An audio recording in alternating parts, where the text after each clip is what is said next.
ఆరుగురన్నాదములు జన్మించారు, ఏడో గర్భాన్ని జన్మించన్నారు. మన లోకానికి మహేష్ణమూర్తి ఎవరంటే శ్రీకృష్ణ భగవానుడు దగ్గరికి దేవతలందరూ వెళ్ళారు. ఓ శ్రీకృష్ణ, కలియుగం మొదలైపోయింది, పాపాలు పెరిగిపోతున్నాయి, అవతారం మారమన్నారు. అప్పుడు శ్రీకృష్ణ భగవానుడు శ్రీ శ్రీ తిరుపతి వెంకన్న బాబు కింద మారుతున్నారు. ఎలాగా? అమ్మ హేడా గర్భమునందు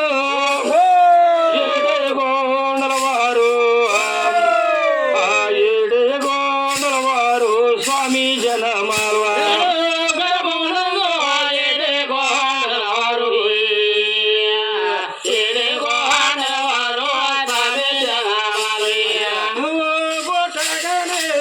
ఏమి జరుగునురా అయ్యా అడ్డాలో బావలురా గోవిందన్నారు.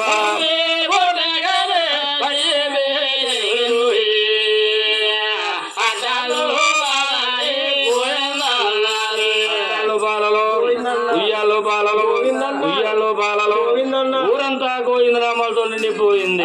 ఆ ఊళ్ళో ఆడవారు అనుకుంటున్నారు, అమ్మ ఏమమ్మ చిన్నక్క, ఏమమ్మ పెద్దక్క, మన పేరిందే వదిలికే బాలుడు పుట్టాడే.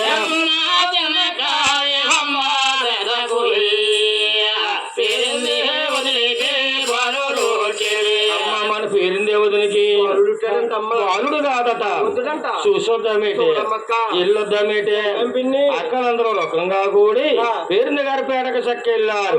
అడ్డంలో ఉన్న వెంకన్న బాబుని చెక్కులు దివి స్వామికి 4 వేదాల గొలుసులు మెరిశారు. పంచాయతీల నేటి స్వామి గొల్లులు ఎత్తకుండా మళ్ళీ పువ్వులపై వెంకన్న బాబుని పడుకోబెట్టి ఒక పక్క దేవతలు, మరో పక్క ఉభయులు స్వామిని జోలపాటంతో లాలిస్తున్నారు. జో అచ్యుతానంద జో జో ముకుంద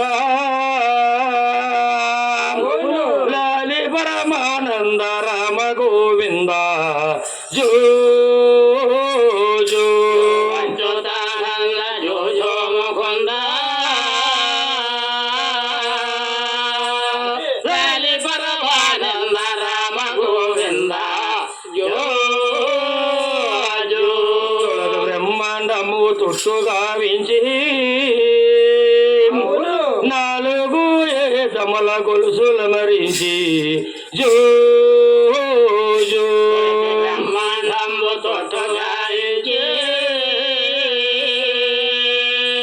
4 ఏదమల గొలుసుల మరించి జో జో.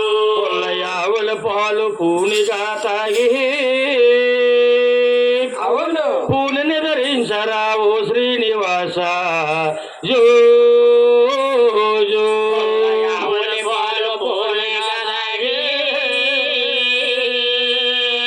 పూలని ధరించరా ఓ శ్రీనివాస జో జో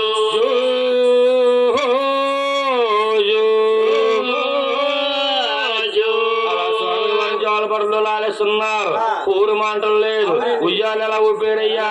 అమ్మ ఊకేసేమయ్యమ్మ ఊరు గెలితేనే ఉత్తరాపరాజులతో యుద్ధానికెళ్ళి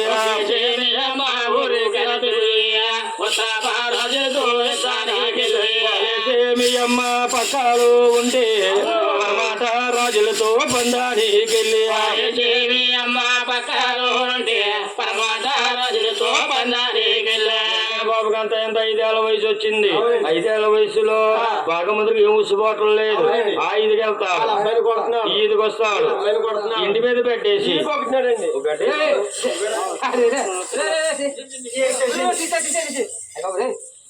బాబు ఇంటి మీద పెట్టే చీపొక్కేవా? ఎందుకు ఒక్కేవా ఆయన? వెంకన్న బాబు పేరంటే పేవలమండి బండా ముండేని వెంకన్న బాబు